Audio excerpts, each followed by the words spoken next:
You get really close to people and they listen more, you know.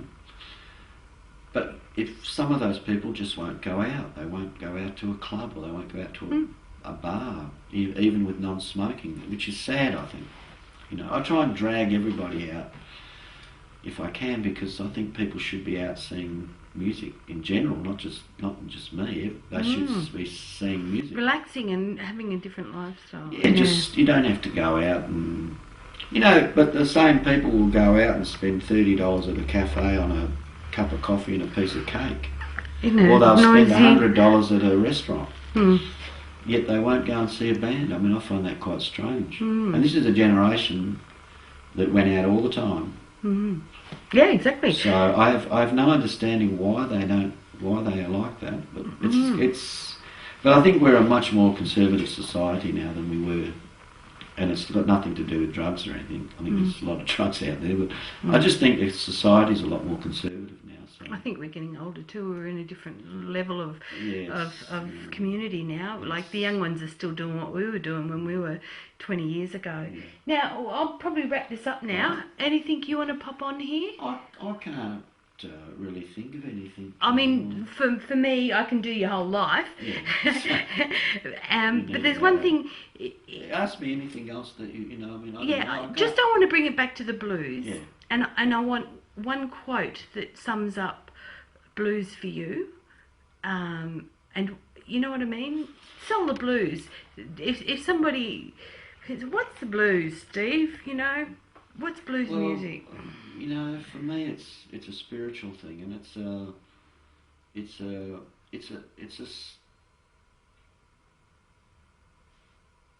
it hits my spirit, like it touches a raw thing in my spirit and my sort of soul, my heart. You know, it's that sort of music, and you know, I mean, obviously, not everyone that plays blues does that.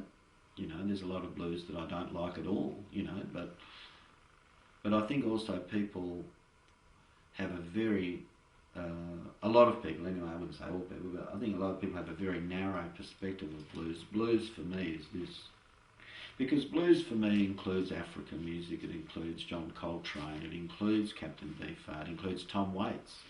You know, Tom Waits was a big influence on me, still is a big influence on me. Because I think, you know, a lot of his music is pretty straight down the line blues, really. It's just, he's different. Yeah, he's an example of a guy that's taken blues and constructed this unique perspective, you know, and that's an example of where what I try to reach that level of uniqueness is what I'm after. Tom Waits, Beefheart, those sort of people. When I hear those people play blues, I know that they're playing it from a respect point of view to the tradition, but creating their own thing. And that's a key element of what I'm about, is that I respect the tradition. There's no one that respects the tradition more than me. But I have to create something different. I have to put my stamp on it.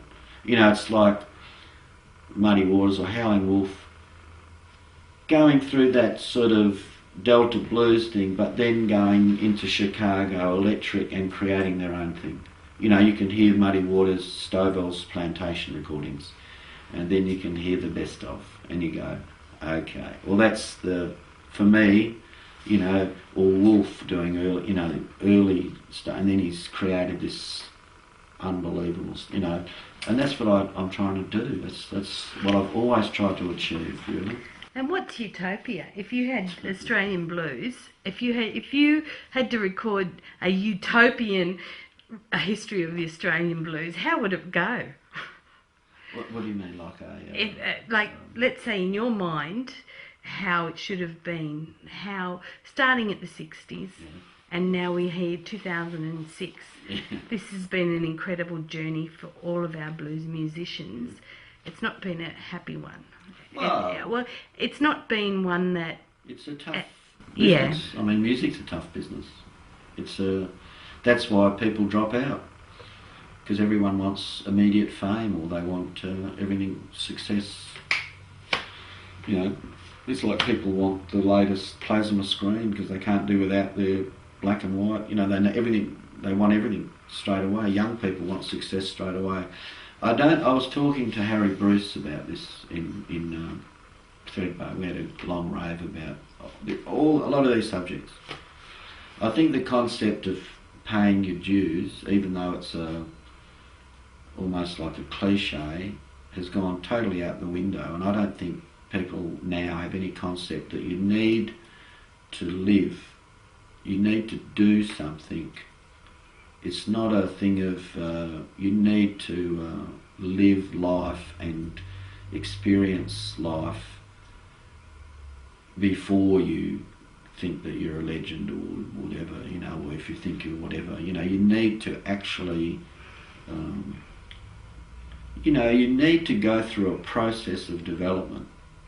You know, it's like training for football or training to be studying to be an architect or a doctor. You need to learn your craft, you know, and music is a craft. Writing is a craft. It's hard work. Some songs flow, I can write them in 5 minutes. Some songs take 2 years. You know, it's a craft, it's hard work. I think people have no concept of how hard it is. It's very difficult. You know, they look at a piece, you know, a CD, and they think, oh, you know, it's an hour, it's easy, but it's hard. You know, it's very expensive, it's hard work, but it's rewarding too. But I think that people also don't have enough integrity. I think that there's a real serious lack of integrity about staying true to what you believe, you know. I mean, it'd be easier for me in Perth to just put an R&B band together playing the music I played 30 years ago. Easy. I'd probably be working and I'd love the music and all that, but I'm a writer, so, you know, I've chosen a different path. I get offers to put bands together that I've had 30 years ago. I've got offered a lot of money, actually. And it is tempting, but my thing is, if I do that, then I think what I do is I believe if you do that, and this is a personal thing and I'm not criticising anybody that does it, I believe if I did that, I would be saying that what I did then is better than what I'm doing now, and it's not. What I'm doing now, I believe I'm playing the best I've ever played in my life. I believe that now is what I'm interested in, my development, not... Everything is part of my history and I'm proud of it and I love all the guys. I'll play with them at parties and I'll play for free with them. But I don't want people to come and see me play a repertoire that I played 30 years ago. I don't want people to relive a nostalgic sort of thing. I want people to experience me now, you know. And the amount of work that I would have to put into doing something like that, I could write another album, you know, and it's too much. You know, I've talked to my children about this. I've said, look, you know, even at times when I've been broke, you know, just almost on the bones of, you know, struggling to put food on the table, I've just said, look, I can't do it, you know, I have to stay true to my integrity, you know, I have to not do it, I can't do it, you know. My children understand, that's cool, you know, I've made a point of them, you know, trying to tell them to stay true to themselves, you know, and not you know, believe in what you're doing. I mean, I believe in what I do, so I don't worry about, you know, like someone came up to me at Threadbow and said, oh, you know, how come you're not playing on the main stage, or how come you're not playing here? And I just said, look, I don't worry about those things, I just play, you know. I mean, people invite me, they give me the program, I play. And when I play, I give everything. But I don't get involved in all that stuff.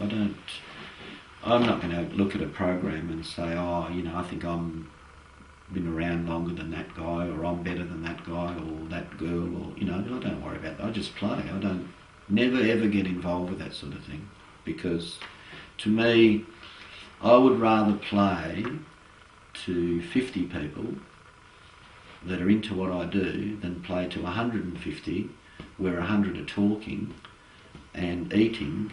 You know, it's not important. Numbers not important to me. You know, it's the, you know, I've done, you know, I did a community centre show yesterday and there's probably 50 people there, you know, but they all, you know, they dug what I did. So, I mean, it doesn't matter. You know, they have to go a distance to get to the community centre. Yes, I know the one. They can't drink, you know. Phil Manning's played there many a time. But it's actually one of my favourite venues. I love it there. Yeah, because it's close and personal. It's and personal. There's no distractions, no one's going to the bar. That's right. It's those who are sitting in front of you there are there to watch you play. There's no coffee machines yes. operating, no drinks, no people smoking, nothing. People are just there. And yep. It's actually, I was really happy when I got, well, that's where someone said to me, you know, how come you're playing here and not, and I said, well, look, I actually really like this venue. I said, you know, I'm glad that they put me on here. I didn't ask for any venue, but I'm really happy because when I played there before, I played there.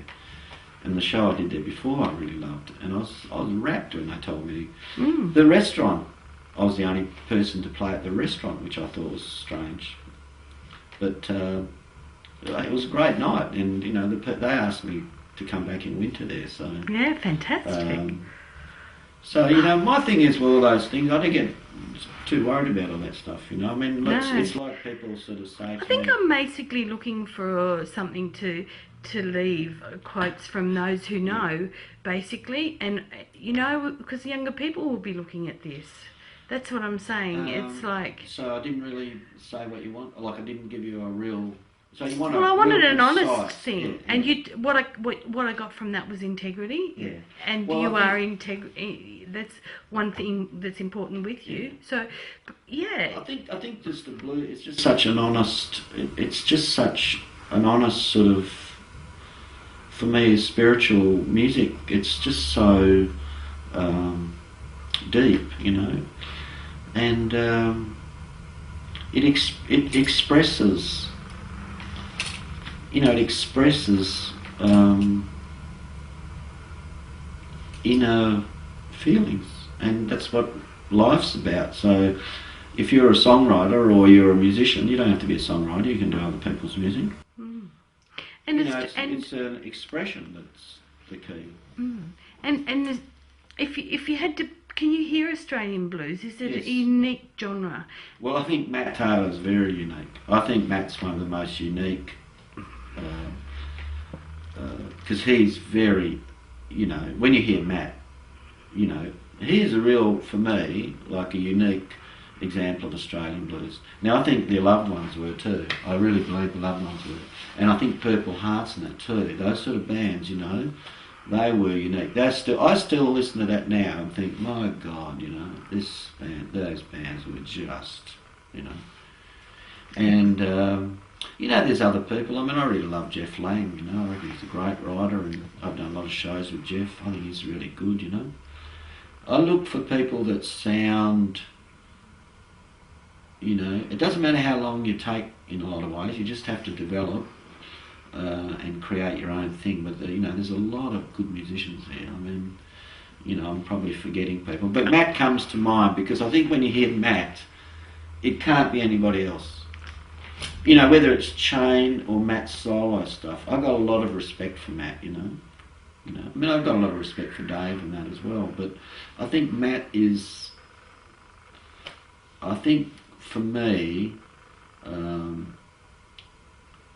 one of the most unique Australian blues artists, because there's no question when you hear Matt.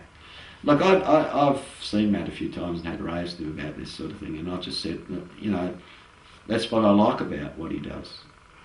It's him, you know, and I dig that, and I've got a lot of respect for that sort of thing, you know, and I think that people like Matt, you know, because Matt told me recently that he was making more money from that insurance commercial or some commercial, you know, when that was, I remember when I was young or something, the over 50s, you know, these royalty checks from that were fantastic. He didn't have to you know, he could have some longer breaks and just tour with Chain and just tour when he wanted to, you know, because it enabled him to do that. And I think that's good if you wanted, you know. I think that's, why not?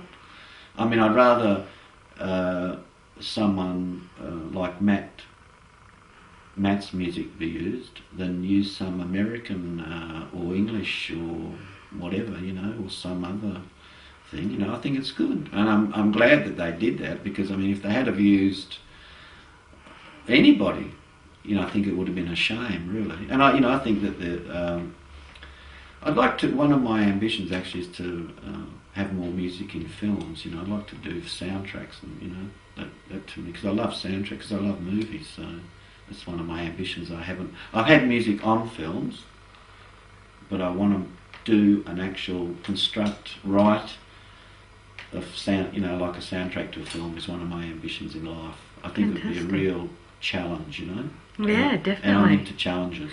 Yeah, fantastic. Excellent. And blues is very challenging. I think people underestimate how challenging. People always say blues is easy. No, it's not. See, I think this is another misconception. I think blues, the simplicity of the blues is what's challenging, because many people try too hard.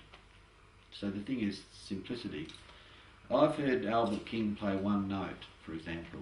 One note, hold it there, sustain the note, just keep holding it, bending it a little bit, sitting on the note. Love it. It shows so much emotion, and I've heard other people play about 4,000 notes, doesn't do anything for me.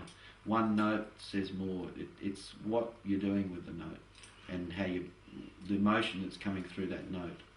So for me, I think blues is a lot more challenging than what people think, and you know, that's why I like to hear good music. You know, when I hear really good musicians, it's, you know, it's like the Reapers. You know, Mighty Reapers last night and Saturday night. They were just so, you know, so relaxed but so good. You know, and Andy's band was just incredible. Every time I hear Andy, and apparently they hadn't played together that much, you know. But that's Harry said he'd never played with a drummer, and I like that. Well, this is what is so stunning about Australian blues. Steve, nobody rehearses yet. You all get together because you've had that background of the blues, and that is a heart. That is a key element we're getting to here. You ask anybody in the blues who's been in the blues to get up and jam, and you know what? Yeah. Magic every time. Yeah, I mean, I think that's true, because I think that I can get up there and jam with people I haven't played with for 25 years, and they can actually play my songs, you know, and do a good job, because I know that they know, because we sort of have a headspace chemistry, and they can feel it. Like I did a gig with Reg. I did a couple of gigs with Reg recently. It was really good, because he's such a great drummer. So good.